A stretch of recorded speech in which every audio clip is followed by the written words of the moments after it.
You are my enemy from here on out, for the rest of your mediocre existence. In the wild, chaotic world of punk rock rebellion, few figures stood out quite like Johnny Rotten. With a sneer that could spark a revolution and a voice that could both inspire and offend, Rotten wasn't just a singer. He was a walking declaration of war against the establishment. His sharp tongue and unapologetic honesty didn't just make him a punk icon, they made him a magnet for enemies. This is Legend Uncovered, and today we're diving deep into the fiery clashes and bitter rivalries of Johnny Rotten, the man who helped form the Sex Pistols and tore down the walls of polite British society.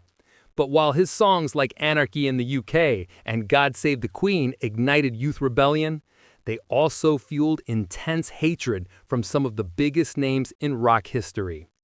Rotten once told Melody Maker magazine, "I never lie because I don't fear anyone."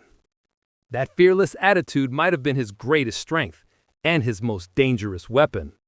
Over the years, his brutal honesty turned interviews into battlegrounds and award shows into war zones. So today, we're counting down the 6 musicians who reportedly hated Johnny Rotten the most, a brutal lineup of artists who found themselves on the wrong end of punk's sharpest tongue.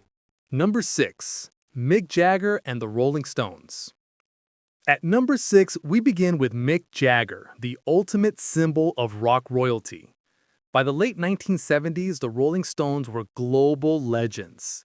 But to Johnny Rotten, they were dinosaurs desperately clinging to relevance. Punk had arrived to destroy the old order, and the Stones were his favorite target. Rotten reportedly mocked Jagger as a pensioner playing dress-up who's forgotten what danger feels like. He accused the band of turning rebellion into routine, of becoming museum pieces for middle-aged fans pretending to be wild again.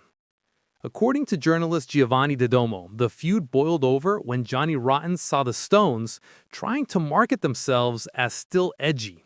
He laughed and told the crowd, "Look at Granddad trying to move his hips while counting his pension money." To Rotten, the Stones symbolized everything punk existed to destroy: fake rebellion, nostalgia, and comfort. While the Sex Pistols were banned from radio for being too dangerous, the Stones were selling out stadiums for being too safe. It wasn't just ageism, it was a declaration that rock's old guard had lost its soul. Number 5. David Bowie. At number 5 is David Bowie, the shape-shifting genius who turned reinvention into an art form. But for Johnny Rotten, Bowie's theatricality wasn't brilliance, it was betrayal. He saw Bowie's transformations not as creativity, but as pretension, an upper-class act dressed up as rebellion. According to music writer Barry Kane, Rotten once told punk veterans that Bowie's a privileged actor, he changes masks when the last one stopped selling records. To him, Bowie's fame proved that critics preferred fakery with good lighting over raw, working-class truth. Rotten even told Zigzag magazine in 1976, "Real artists don't need makeup tutorials to find their voice." He mocked Bowie's personas, Ziggy Stardust, the Thin White Duke, calling them art gallery exhibitions disguised as rock concerts. To Rotten, Bowie's intellectual approach was everything punk despised: polished, performative, and disconnected from the struggle of real life. At one industry event, witnesses claim Rotten dismissed Bowie's influence entirely, saying, "Art school aliens don't scare anyone but their hairdressers." It was pure Rotten, cruel, clever, and unfiltered. Number 4. Rod Stewart. Number 4 brings us to Rod Stewart, the raspy-voiced hitmaker who proudly called himself a man of the people. But Johnny Rotten wasn't buying it. In Rotten's eyes, Stewart had sold his soul the moment he traded pubs for penthouses. According to Melody Maker journalist Alan Jones, Rotten told club regulars that Stewart was a millionaire pretending to remember his roots. To him, Rod's luxury life made his working-class image laughable. While the Sex Pistols lived in tiny flats, scraping by on chaos and controversy, Stewart was living the high life, buying mansions, dating models, and owning football clubs. Rotten called that poverty tourism for rich people. He reportedly told Sniff and Glue magazine in 1977, "Real working-class heroes don't own football teams. Some singers think remembering where they came from excuses where they ended up." Witnesses even recall a confrontation at a Manchester venue, where Rotten shouted across the room, "Stop singing about the streets when your biggest problem is which yacht to take to the Caribbean." It was a scathing reminder that punk's anger wasn't just about sound, it was about truth. Number 3. Elton John. At number 3, the feud turns glittery and vicious. Elton John, the flamboyant piano man loved for his anthems and outrageous outfits, was everything Johnny Rotten despised about mainstream rock. Where Rotten saw rebellion, Elton saw entertainment. Where Rotten saw truth, Elton saw showbiz. According to critic Lester Bangs, Rotten once said Elton had turned rock into Vegas, trading substance for sequence. He reportedly told friends, "His music doesn't challenge anyone, it entertains grandmothers." In an interview with Punk Live's fanzine, Rotten snapped, "Some artists think bigger costumes make better music, but truth is louder than feathers and sequins."